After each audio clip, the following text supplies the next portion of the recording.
Hello friends, फिनर्स academy के official YouTube channel में आपका एक बार फिर स्वागत है। जैसे कि आप जानते हैं, आने वाली एग्जाम को देखते हुए हम हिस्ट्री के डिटेल कॉन्सेप्ट के कुछ वीडियो सीरीज ला रहे हैं, जिसमें आप हिस्ट्री के महत्वपूर्ण तथ्यों को जान पाएंगे। यदि आप हमारे चैनल में अभी तक नए हैं तो चैनल को पहले सब्सक्राइब कर लीजिए और रेगुलर नोटिफिकेशन के लिए बेल आइकन को भी प्रेस कर लीजिए। इस वीडियो में हम देखेंगे सिंधु सभ्यता से संबंधित कुछ नगरों को और जानेंगे उन नगरों की विशेषताएं। साथ ही हम देखेंगे उन नगरों से संबंधित अलग अलग वैज्ञानिकों के मत। तो चलिए स्टार्ट करते हैं आज का ये वीडियो। सिंधु घाटी सभ्यता। सिंधु घाटी सभ्यता को सिंधु नदी के आसपास बसे होने के कारण ही सिंधु घाटी सभ्यता या सिंधु सभ्यता कहा जाता है। साथ ही इसे हड़प्पा सभ्यता तथा हड़प्पियन सभ्यता आदि नामों से भी जाना जाता है। कई विद्वानों का मत है कि सिंधु सभ्यता को हड़प्पा सभ्यता का पुकारना ज्यादा उचित है, क्योंकि हड़प्पा इस सभ्यता का प्रमुख केंद्र रहा है।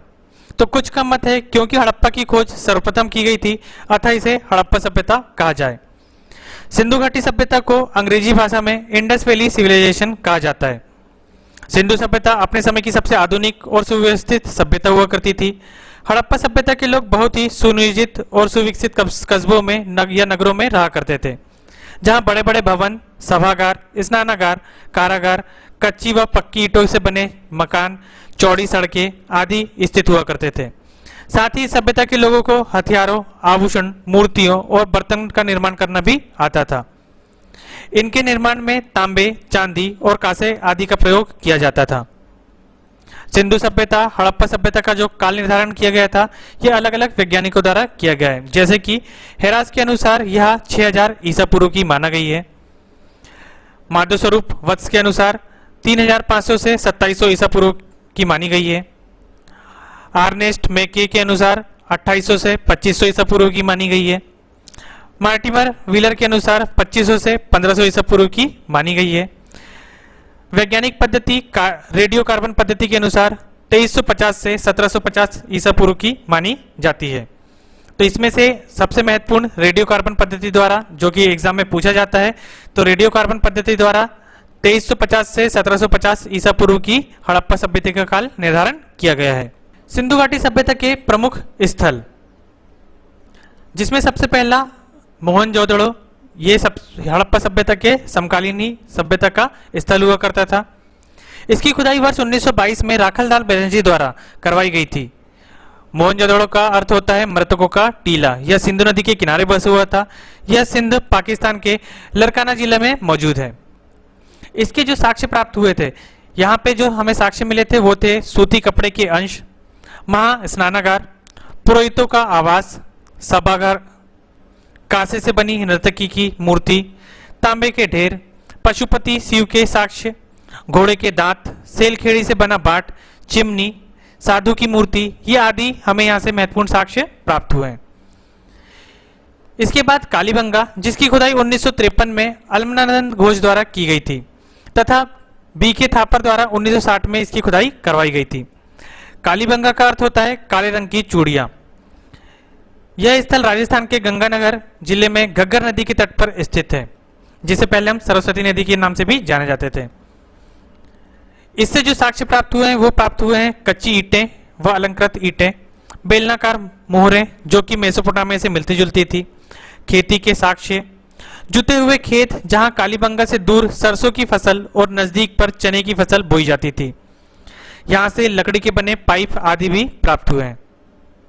इसके बाद हड़प्पा, जिसकी खुदाई सन 1921 में दयाराम साहनी व उनके सहायक माधव स्वरूप वत्स द्वारा कराई गई थी। यह पंजाब के मांडगोमरी जिले में रावी नदी के तट पर स्थित है। हड़प्पा से जो साक्ष्य प्राप्त हुए हैं वो है मोहरे, कब्रिस्तान, मछुआरे का चित्र अंकित बर्तन, बालू पत्थर की बनी 2 मूर्तियां, धोती पहने एक मूर्ति, कांसों का सिक्का, शंख से बना बैल, अनाज के भंडारण के कमरे जहां से जौ और गेहूं प्राप्त हुए हैं, कतार में बने श्रमिक आवास इत्यादि यहां से प्राप्त हुए हैं। इसके बाद जो मुख्य शहर है वो है चौंदड़ो। इसकी खोज वर्ष 1931 में NG मजुमदार द्वारा की गई थी, जिसे पुरातत्वविद मैके ने 1935 में आगे बढ़ाया था। यह स्थल सिंध पाकिस्तान में स्थित है। इससे जो साक्ष्य प्राप्त हुए थे वो थी वक्राकार ईंटें। यहां एकमात्र स्थल है जहां वक्राकार ईंटें प्राप्त हुई थी। बिल्ली का पीछा करते हुए कुत्ते के साक्ष्य भी यहीं से प्राप्त हुए थे। सजने संवरने के लिए लिपस्टिक का प्रयोग किया जाता था। मनके का कारखाना इत्यादि भी यहां से प्राप्त हुआ करते थे। इसके बाद जो अगला नगर है वो है बनवाली। इसकी खोज वर्ष 1973 में आर.एस. बिष्ट द्वारा की गई थी। यह स्थल हरियाणा के हिसार जिले में स्थित है। यहाँ से जो महत्वपूर्ण साक्ष्य प्राप्त हुए थे वो थे तांबे का बना कुल्हाड़ी, हल्की आकृति का खिलौना, पत्थर व ईंटें मकान, उन्नत किस्म की जौ, सड़कों पर बैलगाड़ी के निशान इत्यादि यहाँ से प्राप्त हुए थे। इसके बाद लोथल। इसकी खोज वर्ष 1957 में रंगनाथ द्वारा की गई थी। यह स्थल गुजरात के अहमदाबाद जिले में नदी के तट पर स्थित है। यहाँ के जो साक्ष्य प्राप्त हुए हैं वो है अग्निवेदिका, पक्की ईंटी से बना नाव का नमूना, जहाज बनाने का स्थल, चावल के दाने, फारस की मुहर, हाथी दांत का स्केल, घोड़े की लघु मूर्तियां, चक्की जो कि अनाज पीसने के लिए प्रयोग में लाई जाती थी, चालाक लोमड़ी की कहानी से सबूत आदि इस जगह से प्राप्त हुए हैं। लोथल से संबंधित जो सवाल पूछा जाता है वो ये पूछा जाता है जहाज बनाने का स्थल किस जगह को कहा जाता है, तो जहाज बनाने का स्थल लोथल को कहा जाता है। आलमगीरपुर।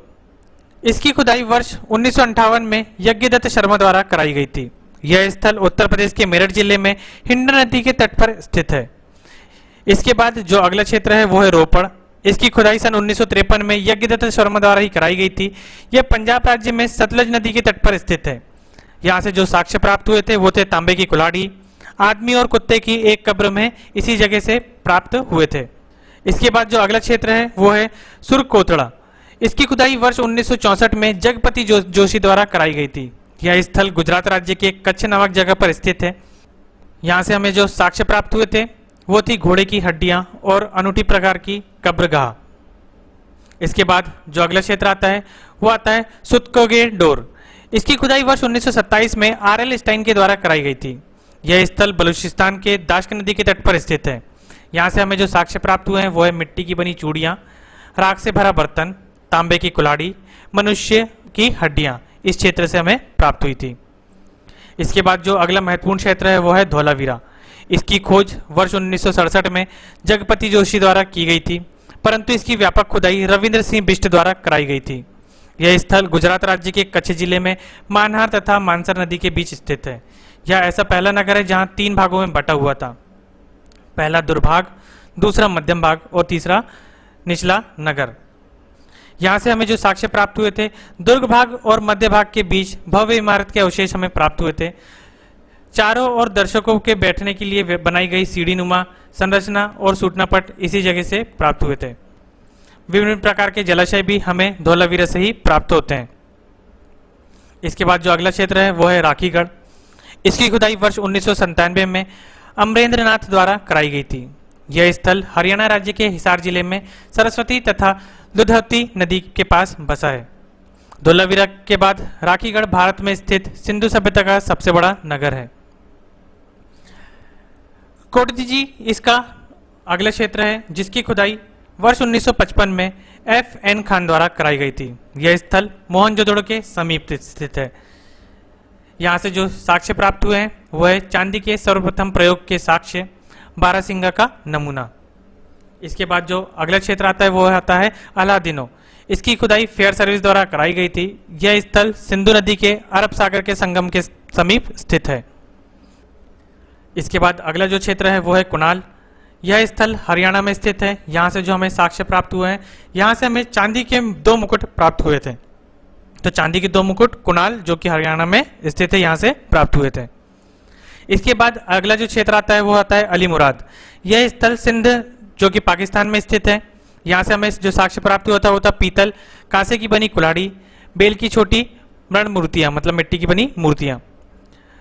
इसके बाद अगला जो क्षेत्र आता है वो आता है रंगपुर। इसकी खुदाई वर्ष 1953 में रंगनाथ द्वारा कराई गई थी। यहाँ से जो हमें साक्ष्य प्राप्त हुआ है वो है कच्ची ईंटों का बना दुर्ग, साथ ही धान की भूसी। ये हमें यहाँ से साक्ष्य प्राप्त हुए थे। इसके बाद सिंधु घाटी सभ्यता में भक्ति व पूजा अर्चना से संबंधित कुछ तथ्य। इस सभ्यता के लोग शिव की पूजा शिकारी, नर्तक, धनुर्धर और नागधारी के स्वरूप में करते थे। मात्र देवी के सौम्य एवं रौद्र रूप की पूजा की जाती थी। पृथ्वी एक मूर्ति में स्त्री के गर्भ से पौधा निकलता दिखाया गया है, जो कि अवश्य ही पृथ्वी के स्वरूप का बना हुआ है। प्रजनन शक्ति की पूजा की जाती थी। वृक्ष में पीपल और बबूल के पेड़ की पूजा की जाती थी। पशु में कुबड़ वाला सांड और वृषभ मुख्य थे। नाग तथा अग्नि की पूजा भी इस समय की जाती थी। तो ये सिंधु सभ्यता से भक्ति व पूजा अर्चना से संबंधित कुछ तथ्य थे। इसके बाद सिंधु सभ्यता में प्रयोग होने वाले मापतोल के साधन। लोथल, जो कि एक व्यापारिक क्षेत्र भी हुआ करता था, यहाँ पे हाथी दांत से बना एक पैमाना प्राप्त हुआ था। मोहनजोदड़ो से सेलखड़ी तथा सीप का बना बाट भी प्राप्त हुआ। मापतोल के यंत्र भी यहाँ से प्राप्त हुए थे, जिससे माना जाता है कि सिंधु सभ्यता हड़प्पा सभ्यता के लोग मापतोल की इकाई से चिर परिचित हुआ करते थे। सिंधु सभ्यता में प्रयोग की गई धातुएं। इस सभ्यता के लोग तांबा, सोना, चांदी, सीसा, टिन आदि धातु का प्रयोग किया करते थे।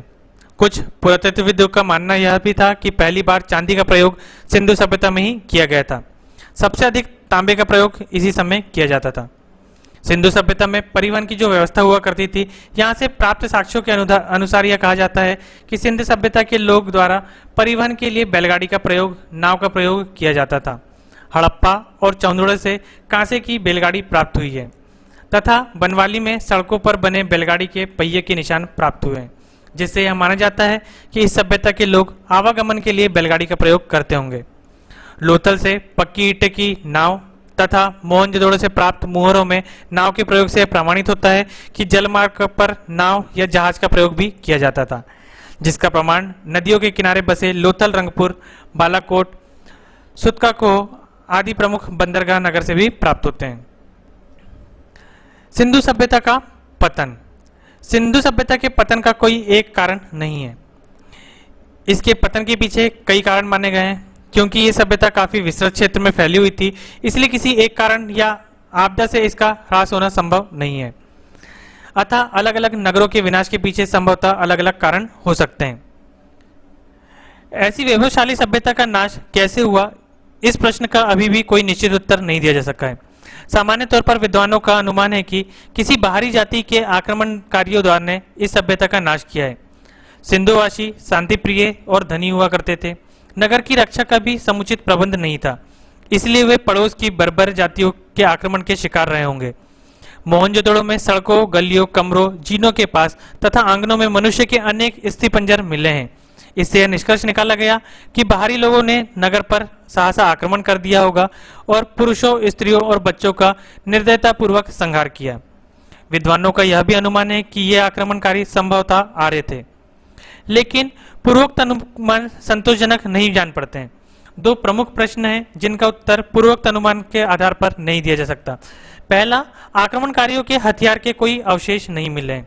दूसरा, जो अस्थिपंजर मिले हैं वे सब एक ही नस्ल के लोगों के जान पड़ते हैं। यदि युद्ध हुआ होता तो कुछ आक्रमणकारी भी अवश्य ही मारे गए होते और उनके अस्थिपंजर भी मिलने चाहिए थे। अतः पूर्वोक्त मत स्वीकार नहीं किया जा सका। इसके अतिरिक्त इस बात को भी ध्यान में रखा जाता है कि अनेक विद्वान सिंधुवासियों को आर्य जाति का ही मानते थे और उनका यह भी कहना था कि सिंधु नगरों पर कोई आक्रमण हुआ ही नहीं। इस मत की भी सरलता से उपेक्षा नहीं की जा सकती, लेकिन यह मत भी पूर्णतः माना नहीं गया है। इस संबंध में दूसरा मत यह है कि सिंधु नदी की बाढ़ मोहनजोदड़ो के नाश के लिए जिम्मेदार थी। सिंधु घाटी के निचले भागों में कुछ समय पहले ही भूवैज्ञानिक सर्वेक्षण किए गए, उससे एक आश्चर्यजनक चीजें सामने आई हैं। सिंधु नदी के वर्तमान तल में 70 फुट ऊंची नदी पर रेत और मिट्टी मिली है। इससे स्पष्ट है कि बाढ़ का पानी कभी कभी 70 फुट ऊंचा चढ़ गया होगा। अतः यह निष्कर्ष भी निकाला जा सकता है कि इस समय किसी सहसा विनाशकारी बाढ़ आई होगी और उसके चलते सिंधु नगरों का नष्ट हुआ होगा। तो सिंधु सभ्यता के पतन से संबंधित कुछ ये महत्वपूर्ण तथ्य थे। इसके अलावा भी सिंधु सभ्यता के पतन के बारे में कई मत हैं। कई पुरातत्वविद का मत है कि सभ्यता के कुछ स्थल पतन भयंकर बाढ़ आने के कारण हुआ है, तो वहीं कुछ विद्वानों ने माना है कि कुछ जगह पर पतन भूकंप आने के कारण भी हुआ होगा। जबकि कुछ का मत है कि बाह्य आक्रमण और जलवायु परिवर्तन के चलते सूखा या बाढ़ आने से संभवतः इस सभ्यता का विनाश हुआ होगा, जिसके संबंध में अभी भी कोई सटीक जवाब नहीं मिल पाए। सिंधु घाटी सभ्यता के पतन से संबंधित और भी कई विद्वानों के मत रहे हैं, जिसे हम और अच्छी तरीके से जानेंगे। सिंधु घाटी सभ्यता का पतन कैसे हुआ या सिंधु घाटी सभ्यता का अंत कैसे हुआ? सिंधु घाटी सभ्यता का अंत इस सभ्यता के तकरीबन 1000 साल तक रहने के बाद हुआ है। इस सभ्यता का पतन कब और कैसे हुआ, इस बारे में विद्वानों के कई मत हैं और कोई एक कारण भी इस समय ज्ञात नहीं हो सका है। सिंधु सभ्यता या हड़प्पा सभ्यता के पतन के कारण की समीक्षा कर सकते हैं। सिंधु सभ्यता या हड़प्पा सभ्यता के पतन के कुछ कारण जो कि निम्नलिखित हैं। पहला, सिंधु सभ्यता या हड़प्पा सभ्यता तकरीबन 1000 वर्षों तक रही है। सिंधु सभ्यता के अंत के कारण के बारे में इतिहासकारों ने अलग अलग कई मत दिए हैं, जिसमें प्रमुख मत निम्नलिखित है। पहला, जलवायु परिवर्तन। दूसरा, नदियों का जलमार्ग में परिवर्तित हो जाना। तीसरा, बाढ़ के कारण। चौथा, आर्यों के आक्रमण के कारण। पांचवा, भूकंप के कारण। और छठवां, सामाजिक ढांचे में बिखराव के कारण। ये आदि भी इस सभ्यता के पतन के कारण हो सकते हैं। अधिकतर विद्वानों का मत है कि इस सभ्यता का पतन बाढ़ के प्रकोप के कारण ही हुआ है। हालांकि सिंधु सभ्यता का विकास नदी घाटी क्षेत्र में ही हुआ था, तो इस क्षेत्र में बाढ़ का आना स्वाभाविक था, इसलिए यह तर्कसंगत लगता है कि इस सभ्यता का अंत बाढ़ आने के कारण हुआ हो। वहीं कुछ विद्वानों का मत है कि केवल बाढ़ आने से इतनी विशाल सभ्यता का अंत नहीं हो सकता, इसलिए बाढ़ के अलावा भी कई और कारण हो सकते हैं, जैसे आग लग जाना, महामारी, बाहरी आक्रमण आदि अन्य कारणों को से भी सिंधु सभ्यता के अंत को जोड़ा जाता है। सिंधु घाटी सभ्यता हड़प्पा सभ्यता के पतन से संबंधित कुछ विद्वानों ने उनकी राय दिए हैं, जैसे कि स्टुअर्ट, पिगार्ट और गॉर्डन चाइल्ड का मानना है कि बाहरी आक्रमण, आर्यों के आक्रमण द्वारा इनका पतन हुआ है। एम.आर. साहनी ने का मानना है कि बाढ़ या जलपवन के कारण इस सभ्यता का अंत हुआ है। Martial, SR. राव, इनका मानना था कि बाढ़ के द्वारा इनका अंत हुआ है। वहीं जॉर्ज डेल्सन ने द मिथिकल नरसंहार एट मोहनजोदड़ो में व्हीलर द्वारा दिए गए घुसपैठ के सिद्धांत को नकारते हुए तर्क दिया कि पाए गए कंकाल हड़प्पा काल से संबंधित नहीं थे और समाधि या दफन करने का तरीका हड़प्पा काल से मिलता नहीं है, अतः इस सभ्यता का पतन नरसंहार के कारण नहीं हुआ है। वहीं स्टुअर्ट, पिगार्ट और गॉर्डन चाइल्ड ने बाहरी आक्रमण द्वारा ही इस सभ्यता का पतन बताया है। व्हीलर ने अपनी किताब प्राचीन भारत में उल्लेख किया है कि सिंधु सभ्यता का पतन वास्तव में बड़े पैमाने पर जलवायु परिवर्तन, आर्थिक और राजनीतिक बदलावों के कारण हुआ है। ये सभी इतिहासकारों ने अपनी अलग अलग जगह की हुई खोजों के द्वारा अपने मत दिए हैं। तो ये था सिंधु घाटी सभ्यता से संबंधित कुछ महत्वपूर्ण तथ्य, जिसमें हमने आपको सिंधु घाटी सभ्यता से संबंधित महत्वपूर्ण स्थल और उनसे प्राप्त साक्ष्य के बारे में बताए हैं। साथ ही साथ सिंधु घाटी सभ्यता से संबंधित पतन के बारे में कुछ विद्वानों का क्या मत था, ये भी आपके सामने लेकर आए हैं। आपको हमारा ये वीडियो कैसा लगा हमें कमेंट बॉक्स में कमेंट करके जरूर बताइए। यदि आपको हमारा ये वीडियो पसंद आता है तो हमारे वीडियो को लाइक जरूर कीजिए, अपने दोस्तों में और व्हाट्सएप ग्रुप में शेयर कीजिए। साथ ही साथ हमारे चैनल को सब्सक्राइब कीजिए और बेल आइकन को भी प्रेस कर दीजिए, ताकि आप इसी तरीके के आने वाले वीडियो को बहुत आसानी से देख सकें। तो चलिए मिलते हैं इसके अगले वीडियो में, जिसमें हम हड़प्पा संस्कृति से संबंधित बहुविकल्पी कुछ प्रश्न लेकर आए हैं जो आपके एग्जाम से संबंधित हैं। मिलते हैं अगले वीडियो में। Thank you.